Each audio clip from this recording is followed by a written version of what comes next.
So the other big news yesterday, right before we went on air, it's going to be rare when you do a Wednesday night show at 7 p.m. You get breaking news where you can be the first to react to it. And yeah, that's exactly what happened as Kayshon Boutte tweeting that after careful consideration, he is going to declare for the 2023 NFL Draft. Now, where this gets a bit interesting is if you look at Kayshon's Twitter, that was last night, and then the previous tweet was from December 5th, and it was the big pre-made graphic with a touchdown being scored against Georgia attached with a letter that was saying that he was not done yet and he was going to return to LSU. Actually, I just looked at his Twitter now. That's been deleted. So that was on December 5th. That has now been deleted. But so what happened? That's what everybody's asking. What happened in the interim? Why did he go from, okay, no, I'm coming back from my senior year. I mean, the whole letter was very inspiring. It was all about, I believe in the strength staff. I believe in the coaches, the nutrition staff. Like, I believe in everything we're doing. I believe that I want to fight for a championship. My journey is not done yet. So what happened in the intervening 20 days? There is a world where, look, maybe he did just simply have a change of heart, right? 20 days is a lot of time to meet with people, with advisors, with parents, with yourself. And I want to be clear, let's say this was just a simple change of heart, which I don't think it is, but we'll get into. But let's say this was just a simple change of heart. I don't believe in the idea that there's like people manipulating him or bad actors influencing him. These are adults now, and they will be treated as such. I mean, you don't treat a guy like a kid when he goes to the NFL, right? Well, Kayshon Boutte's now going to the NFL. If you can make that decision to go to the league, you're an adult. You make your own decision. So I don't think it's like anything insidious, like somebody's in his ear whispering or whatever. But it's definitely not hard to understand that maybe he did ruminate further on it himself. Maybe he did talk to people, and maybe he thought, you know what? I want to start my NFL journey.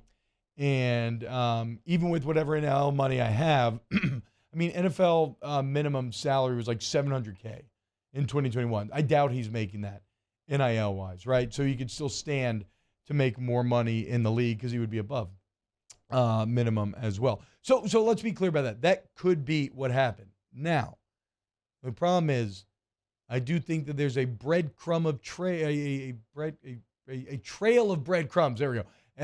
A trail of breadcrumbs that maybe points to the story going a bit deeper. And so let's talk about that next here on Off the Bench. What exactly happened over those 20-something days to where Kayshon Boutte is now foregoing one more year at LSU and heading to the 2023 NFL Draft? We'll break it down next here on OTB. So we were talking about Kayshon Boutte before the break there and acknowledging that, yes, maybe it was a simple change of heart as to why Kayshon is declared for the 2023 Draft. But, look, I think it's actually, in my opinion, I think there is another scenario which maybe makes a bit more sense. And it lines up with people that I've texted you and whatnot, and that is that, okay, so let's start with the statement from LSU yesterday. It was a bit of an odd statement.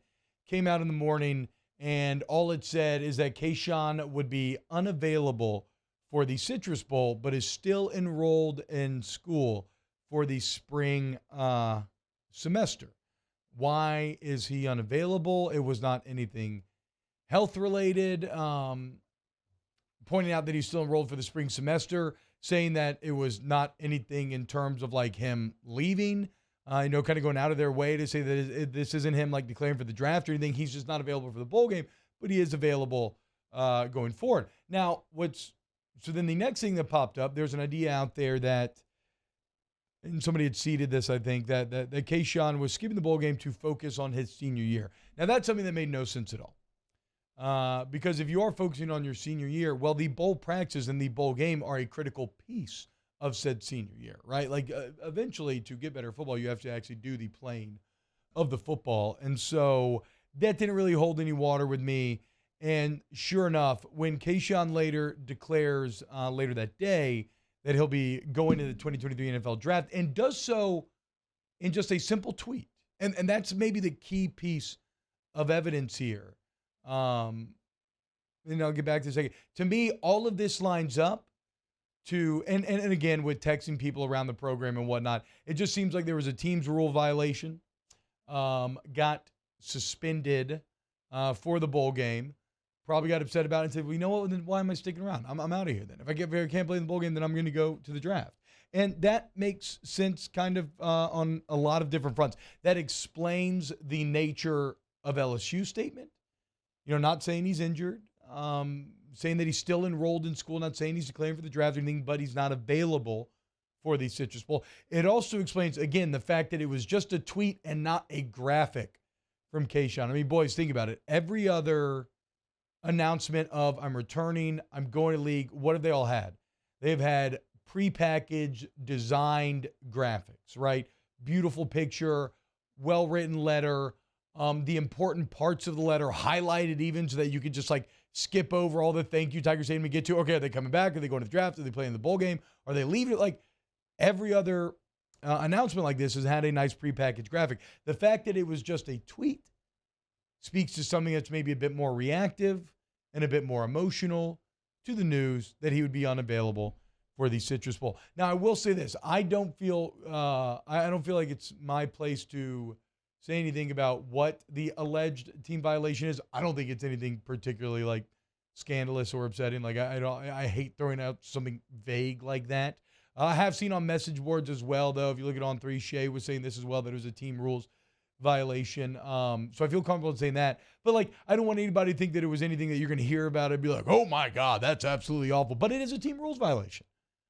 And one thing that Brian Kelly has shown is that no one is above the rules. And it's one of the reasons why somebody like Denver Harris is coming in is so interesting, because he is someone who had a lot of controversy at A&M, got suspended a couple times freshman year, and now he, too, it's going to be, okay, Denver Harris, you're a five-star corner. You likely will be the day one starter here, but can you follow the rules? Because if you can't, none of that will matter, and you unfortunately will not, you'll be suspended and whatnot, kind of like Kayshon was. So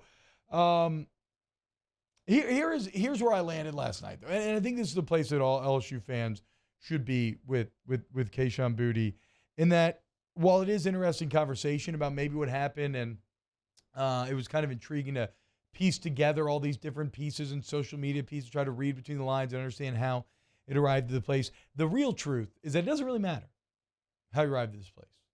Was it a simple change of heart where we want to go to the NFL? Was it a suspension? It does not really matter. Functionally, the end result is the same. Kayshon is going to the NFL. And I wish nothing but the best for Kayshon Boutte in the NFL. I hope he dominates. I hope he gets drafted high. I hope he kills the combine.